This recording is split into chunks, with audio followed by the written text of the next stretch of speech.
and the game-changing business decisions that shape the world. We bring you all of this and more on World Business Watch.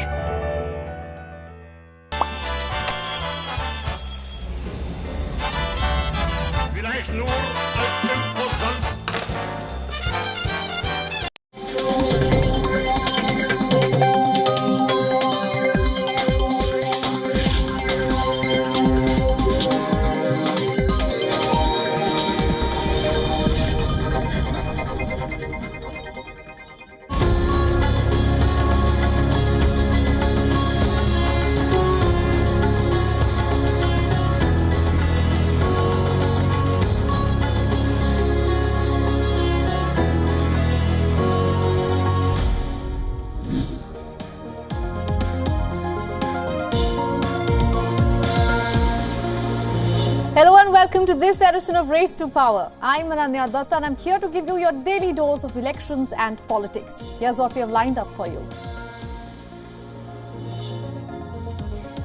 In India, a lot is happening, honestly. Haryana's Chief Minister has resigned, Congress veterans are refusing to run for key seats, and months before the elections, protests against the contentious CAA are erupting.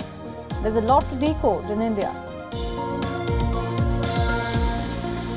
Now, Russia is holding its national elections this week. After anti-war candidates were barred from running, incumbent Volodymyr Putin is widely expected to return. The former KGB agent has been in power since the year 2000.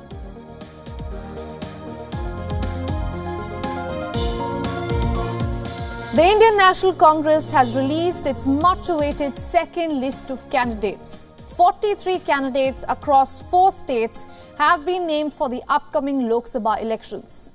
Congress Deputy Leader in the Lok Sabha, Gaurav Gogoi, will contest from Assam's Jorhat.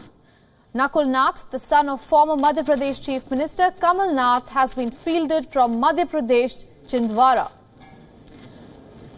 Former Rajasthan Chief Minister Ashok Gehlot's son, Vaibhav Gehlot, will contest from Jalore. He will contest against ex-Rajasthan Chief Minister Vasundhara Raje's son, Dushyant Singh. Rahul Kaswan, the BJP's incumbent MP who joined the Congress just this week, has been fielded from Rajasthan's Churu. The names of senior Congress leaders Ashok Gehlot and Sachin Pilot are missing from the list. On Monday, the party's Central Election Committee held a meeting to select candidates for seats in the states of Gujarat, Madhya Pradesh, Rajasthan, Assam and Uttarakhand. During the deliberation, the party has reportedly decided not to field Pilot or Gehlot in the summer's election. According to sources, there was a huge demand for party workers that the leaders do contest. But the veterans were not keen on contesting the polls and proposed the names of other leaders instead. Party leaders say that both have larger roles to play than just focus on one seat.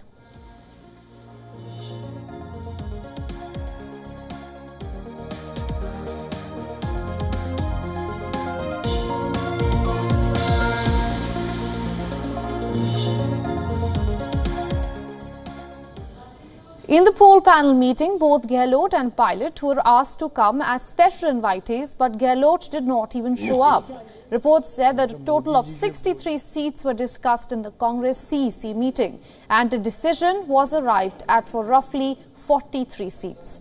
Earlier, the Congress had announced 39 candidates for the Lok Sabha elections, including former Congress President Rahul Gandhi, who will be contesting from the Wayanad constituency in Kerala. Other prominent leaders in the first list were former Chhattisgarh Chief Minister Bhupesh Baghel from the Rajnandgaon, sitting MP Shashi Tharoor from Thiruvananthapuram and Party General Secretary K.C. Venugopal from Alappuzha.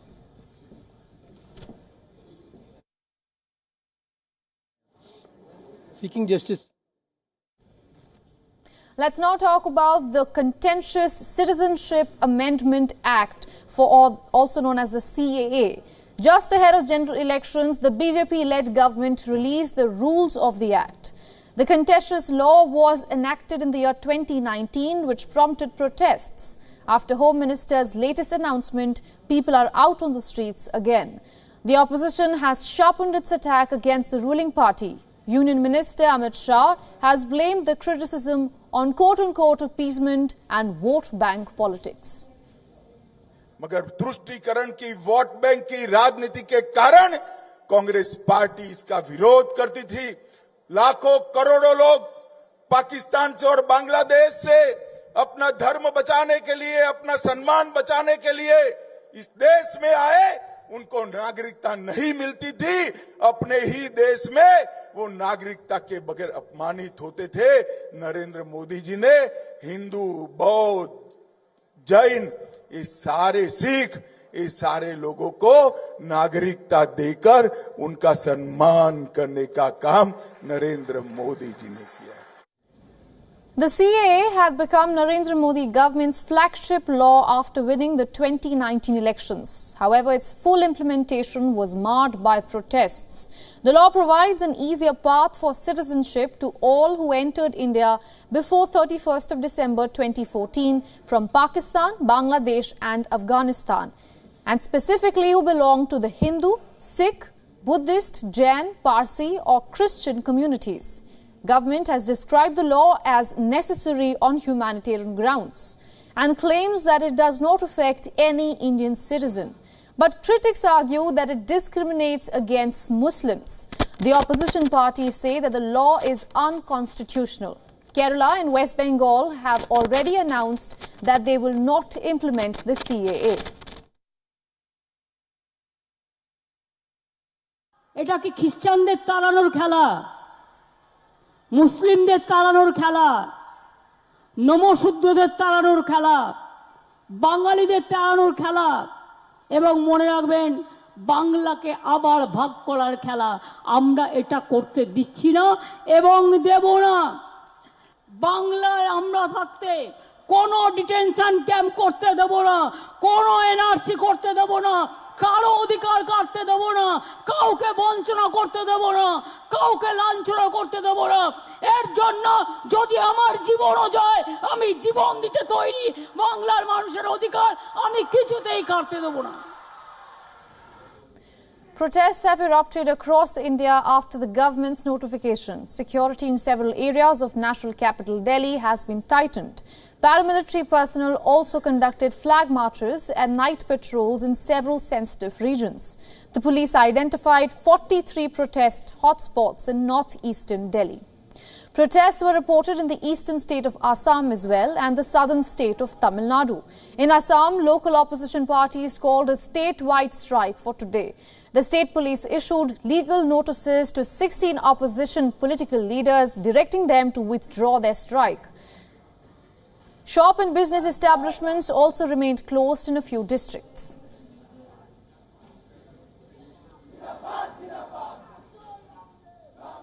Now, after two deadlines, the State Bank of India has finally submitted all data related to electoral bonds. Today was the second deadline issued by the Supreme Court. Reports say that at 5:30 p.m. IST, the data was sent by SBI. The Supreme Court had ordered the bank to produce key data on the date of the purchase, name of the purchaser, amount of electoral bond, name of the political party and lastly, date of encashment of the bonds. The SBI sought 3 months to collate all of this. However, the top court dismissed its plea and set today as the deadline. For some context, in February, the Supreme Court declared electoral bond scheme unconstitutional. Among other things, the Constitution bench said that the scheme violated the right to information. The electoral bond scheme was introduced by the NDA government back in 2018. It was supposed to be an alternative to the age-old practice of cash donations for funding political parties. Now the question is, what happens here on?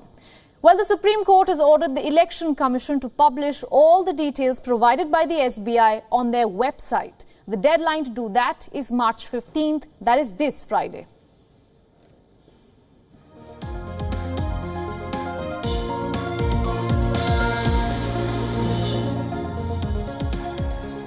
This past weekend, we saw PPP leader Aseefa Bhutto Zardari become the Pakistan's new president. But the story today is not about him. It's about the lady by his side.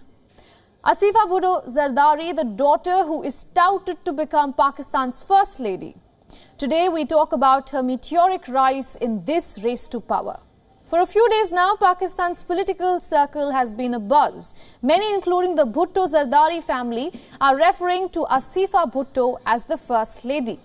The president is also believed to have held a meeting with party leaders on recognizing the youngest Bhutto in this official capacity. As per the Information Secretary of Pakistan People's Party, an official announcement will be made soon enough. Aseefa Bhutto's elevation seems to be a formal recognition of her active role in the PPP's electoral campaigns. Aseefa has been in the forefront of leading rallies to garner support for her brother, PPP chairperson Bilawal Bhutto Zardari. Youngest of the three siblings, Aseefa Bhutto Zardari is also being pegged as the PPP candidate to contest in the by-election for the Nawab Shah NA 207 seat, which was vacated Asif Ali Zardari after being elected as Pakistan's 14th president. Pakistan's electorate has also seemingly taken to Aseefa Bhutto her resemblance to her mother, Pakistan's first woman Prime Minister Benazir Bhutto, furthering her rise. As Aseefa Bhutto rises in ranks, the changing dynamics in the Bhutto Zardari family does raise a few questions. What will it mean for her elder brother Bilawal Bhutto Zardari? And how will it play out in terms of the political inheritance of the family?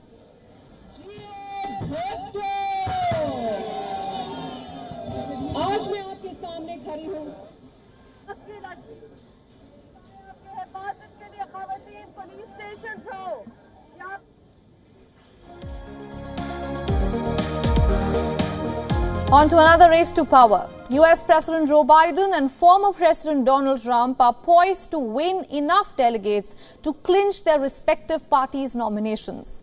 4 states are holding elections today with an outcome which is predetermined. With this, the United States will formally kick off its first presidential election rematch in nearly 70 years. As of Monday, Trump needed 139 additional delegates to reach the 1,215 required to secure the Republican presidential nomination. There are 161 delegates at stake in Georgia, Hawaii, Mississippi and Washington state. Biden was 113 delegates shy of the 1,968 needed to clinch the Democratic nomination. Tuesday's contests will allocate 254 additional delegates. Trump's last remaining rival for the Republican nomination, former UN Ambassador Nikki Haley, ended her presidential campaign after Super Tuesday last week. Trump won 14 of 15 state contests last week. Biden, meanwhile, has faced only token opposition in the Democratic primary campaign. Both rivals have already turned their attention to the November 5th general elections. In Georgia, Trump once again repeated his claim that the 2020 election was fraudulent. He also attacked Biden for failing to stem the flow of migrants at the U.S. southern border. Stupid people. I'd like to use a more sophisticated word, but, you know, there are some words that just go, these are stupid people. Joe Biden should not be shouting angrily at America. America should be shouting angrily at Joe Biden. The 81-year-old Biden, meanwhile, is repeatedly warning that Trump poses a danger to US's democracy. He is also criticizing the former president's heated rhetoric about migrants. The Biden campaign launched a more aggressive phase last week, announcing that Biden would tour several battleground states. The last repeat presidential match took place in the year 1956. And at that time, Republican President Dwight Eisenhower defeated Democrat rival Adlai Stevenson for the second time. This year, voters have expressed little enthusiasm for a repeat of the bitter 2020 elections. Polls show both Biden and Trump are unpopular with the majority of voters.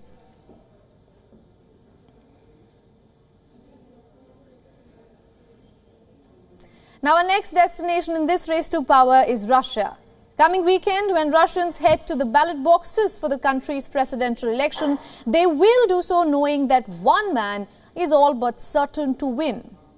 Russia will hold its presidential election on March from 15th to 17th. A remote online voting system will also be available for the first time in the polls. The results of the elections will be announced shortly after, and in May, the winner will be inaugurated as the president of the country. Voting will also take place in what Russia calls its new territories. Now, these are parts of Ukraine now controlled by Russian forces, which have been placed under Russian law. Moscow launched early voting for the presidential election on Sunday in the city of Donetsk, in its controlled region in the eastern Ukraine. I came to take part in early voting for the president, and I'm very proud of it. I am proud that I can take part in the life of Russia. It's a big honor for me. I've been waiting for this a long time. Russian President Vladimir Putin has wrested tight control over Russia's political system during his 24 years in power. With prominent critics who could challenge him either in jail or abroad, his re-election in the polls looks all but certain. If successful, Putin will win another 6-year term, cementing his place in power until the year 2030. Although to challenge the Russian president in the elections on the ballot, there are Nikolai Kharitonov of the Communist Party, Leonid Slutsky of the Nationalist Liberal Democratic Party, and Vladislav Davankov of the New People Party, who will aim to avoid Putin from seeking a 5th term in office.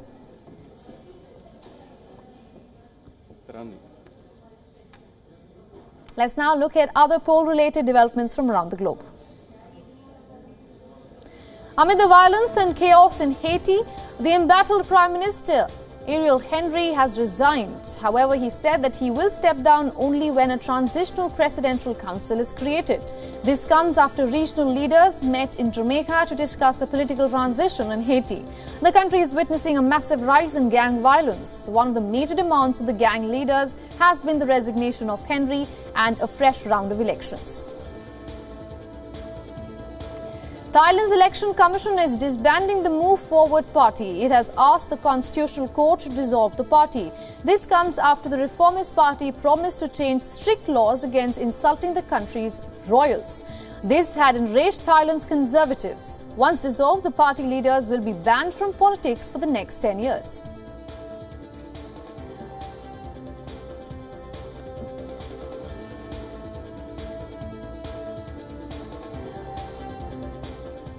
And with that, we are wrapping up this edition of Race to Power. Thanks for watching with me, Ananya Datta. Goodbye.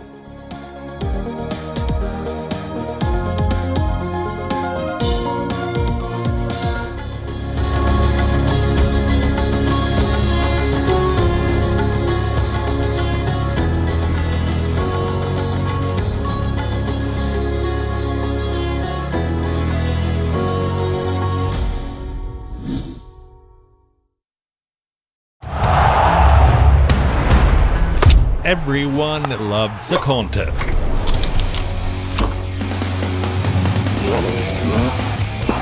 But sport isn't just about victory and defeat. When the GOATs in sport speak, you hear it first on WION. You have to play good cricket over a period of time. I should push myself right out of the damn tournament.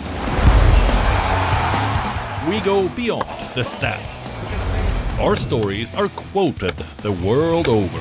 At WION, sport is part of our DNA. Come, join us on this journey. Weekdays 6:30 p.m. IST, 1 p.m. GMT. WION, India's global voice. The channel that brings you the biggest stories from across the world through India's lens. Now available in more than 190 countries worldwide. Because we believe that the world is one. Watch us in Africa, Europe, USA and Canada, South America, Asia Pacific, Middle East and North African regions. Also available on these digital platforms across the world. WION. World is one.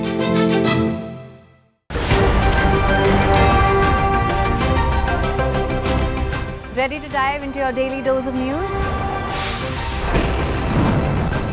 Bringing you what's trending in the West and all that's setting trends in the East. And all of this served up with a side of insightful banter. We don't just bring you the latest stories. We bring you your talking points for the day. And while you do that, from the busy streets of New York, I will provide you with deeper insights on the developments through the course of the day in the U.S. from New York, we get you to the sandy shores of Durban, where I'll bring you all the glitz, glam, and happenings from the world of showbiz. Welcome to the Eras Tour. And I will be here at the WION headquarters, getting you all the action from the universe of sport. All that you need to know about your favorite teams and players, right here. The show that keeps you ahead of the global curve. A conversation you'd want to be a part of. A place where news becomes an engaging exchange. We bring you stories that impact your present. This is World DNA. Join the conversation.